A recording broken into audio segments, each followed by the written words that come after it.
এই গরমে যারা একটু অন্যরকম ব্রেকফাস্ট রেসিপি পছন্দ করো তাদের সাথেই কিন্তু আজকে এই রেসিপিটা আমি শেয়ার করলাম।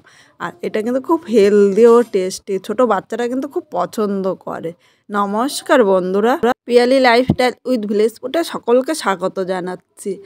এক গরমে দুর্দান্ত একটি ব্রেকফাস্ট রেসিপি তোমাদের সাথে শেয়ার করলাম। তাহলে কিভাবে করলাম চলো দেখে নেওয়া যাক। এখানে আমি 1 কাপ সুজি নিয়েছি। সব কিছু কিন্তু একটা কাপ মেপে নেব। তোমরা কাপ বা বাটি যা দিয়েই নাও সেটা কিন্তু মেপে নিতে হবে।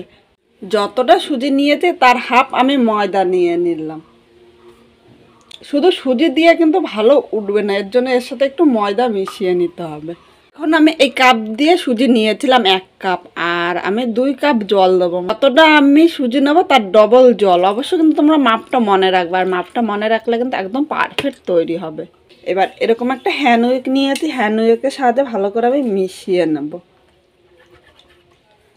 এই গোলাটা কিন্তু ভালো করে মিশিয়ে নিতে হবে, আর এরকমভাবে মেশাতে হবে যাতে এর মধ্যে জাম না থাকে।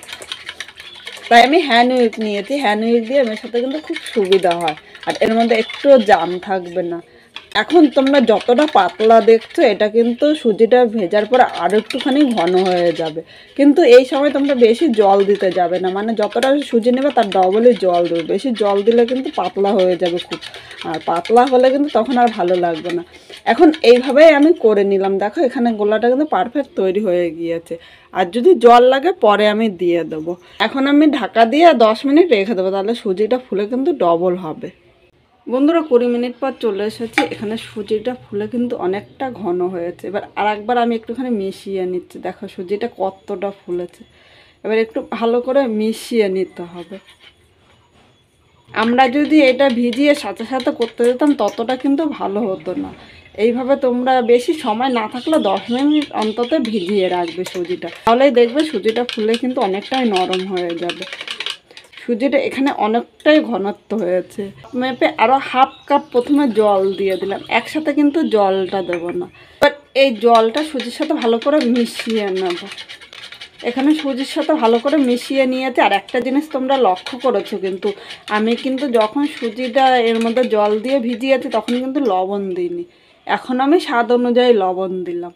অবশ্য লবণটা কিন্তু তোমরা পরে দেবে। এবার লবণ ও সুজি ময়দার সাথে ভালো করে আমি এভাবে মিশিয়ে নেব।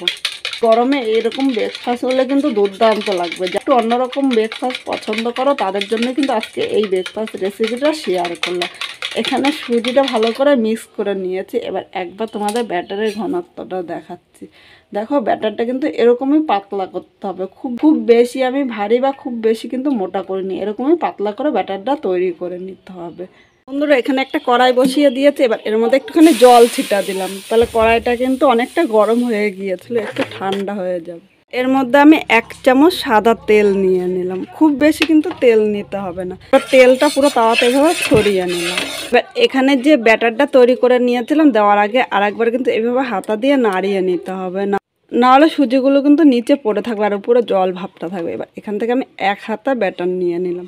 এই ব্যাটারটা দেওয়ার কিন্তু একটা নিয়ম আছে। প্রথমে ব্যাটারটা এরকম আমি দূর থেকে দিতে থাকবো। হাতার পেছনটা দিয়ে হালকা হাতা আমি একটুখানি গোল করে নিলাম। খুব বেশি কিন্তু এখন চাপ দেওয়া যাবে না, তাহলে কিন্তু উঠে চলে আসতে পারে। এবার মিডিয়াম টু লো করে আমি 2 থেকে 3 মিনিট এইভাবে রেখে দেবো, তাহলে উপরেরটা কিন্তু একদম শুকিয়ে যাবে। 3 মিনিট জাল দিয়ে নিয়েছি, আর উপরেরটা দেখো একদম শুকিয়ে গিয়েছে। এখন আমি একটা টমেটো এরকম কুচি করে নিয়েছি, আর বীজটা ছাড়িয়ে নিয়েছি। টমেটোটা এর উপর দিয়ে আমি ছড়িয়ে নিলাম। এখানে আমি টমেটো নিয়েছি, তোমরা তোমাদের ইচ্ছে মতো কিন্তু সবজিটা নিয়ে নিতে পারো। বাচ্চারা দেখা যায় অনেক সময় সবজি খেতে পছন্দ করে না, এইভাবে করে দিলে বাচ্চারা কিন্তু খুব পছন্দ করবে। এর সাথে নিয়ে নিলাম একটা শসা কুচি। গরমে কিন্তু খুব হেলদি ব্রেকফাস্ট একটা রেসিপি তোমাদের সাথে শেয়ার করছি। এইভাবে করে দিলে বাড়ির ছোটোর থেকে বড় সবাই কিন্তু খুব পছন্দ করবে। এবার নিলাম আমি কাঁচা পাকা লঙ্কা কুচি। তোমরা ঝাল যেরকম খাবে সেই হিসাবেই লঙ্কাটা নিয়ে নেবে। এখানে আমি একটা মানে ধরো 2টো লঙ্কার হাফ হাফ মানে একটা লঙ্কা নিয়েছি। এবার খুন্তি দিয়ে আমি এইভাবে একটুখানি চেপে চেপে নেব, তাহলে এই সবজিগুলো কিন্তু এর মধ্যে সুন্দরভাবে বসে যাবে। আমি গ্যাসের আগুনটা কিন্তু একদম জোরে দেওয়া যাবে না, তাহলে নিচে দিয়ে কিন্তু পোড়া লেগে যাবে, আর পোড়া লেগে গেলে কিন্তু একদম খেতে ভালো লাগবে না। সবজিগুলো চেপে চেপে বসিয়ে দিয়েছি, এবার 1 মিনিট রেখে দেবো। বন্ধুরা আমার ধোসাটা কিন্তু একদম তৈরি হয়ে গিয়েছে। এবার ধোসাটা আমি তুলে নেব। প্রথমে আমি এভাবে খুন্তি দিয়ে নিচটা একটুখানি ছাড়িয়ে নিলাম, ধোসাটা আমি এভাবে ভাঁজ করে নিলাম, তাহলে আমার তুলতে কিন্তু সুবিধা হবে। এবার এই পাশটা দিয়ে এভাবে আমি করে নিলাম। দেখো সকালে ব্রেকফাস্টে এইভাবে ধোসাটা করে দিলে কিন্তু দুর্দান্ত লাগবে। অনেকে তো অনেক রকমভাবে খাও, কিন্তু একবার এইভাবে করে নিতে পারো, এতে কিন্তু দুর্দান্ত হয়। আর এই ধোসাটা কিন্তু খুব হেলদি, বাড়ির ছোটো থেকে বড় সবাই খুব পছন্দ করবে। এই ধোসাটা হয়ে গিয়েছে, এবার আমি নামিয়ে নিচ্ছি। একইভাবে এই বাকি ধোসাটা আমি তৈরি করে নেব। এখানে দুটো ধোসা হয়েছে, একটা বড় একটা ছোট। এবার তোমাদের আমি একটা ছিঁড়ে একটু দেখাচ্ছি, দেখো কতটা নরম হয়েছে, আর ভেতরেটা কিন্তু দারুণ হয়েছে।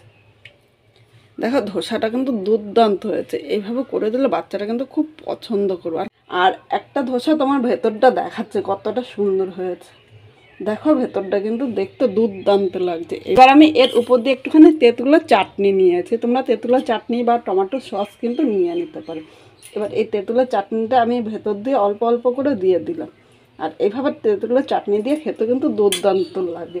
সেটা আমি এইভাবে নিয়ে নিলাম, নিয়ে উপর দিয়ে একটুখানি দিয়ে দিলাম। আর এইভাবে করে দিলে বাড়ির ছোটো থেকে বড় সবাই কিন্তু খুব পছন্দ করবে। এইভাবে আমি দুটো ধোসার উপরে তেঁতুলের চাটনিটা নিয়ে নিলাম। এবার চামচ দিয়ে একটুখানি লাগিয়ে নিলাম, খেতে কিন্তু দুর্দান্ত হয়। মাঝে সাঝে আমি করি, তাই ভাবলাম তোমাদের সাথেও আজকে শেয়ার করি। আর আজকে আমার এই ধোসার রেসিপিটা কীরকম লাগলো অবশ্যই কমেন্ট করে জানাতে কিন্তু ভুলো না।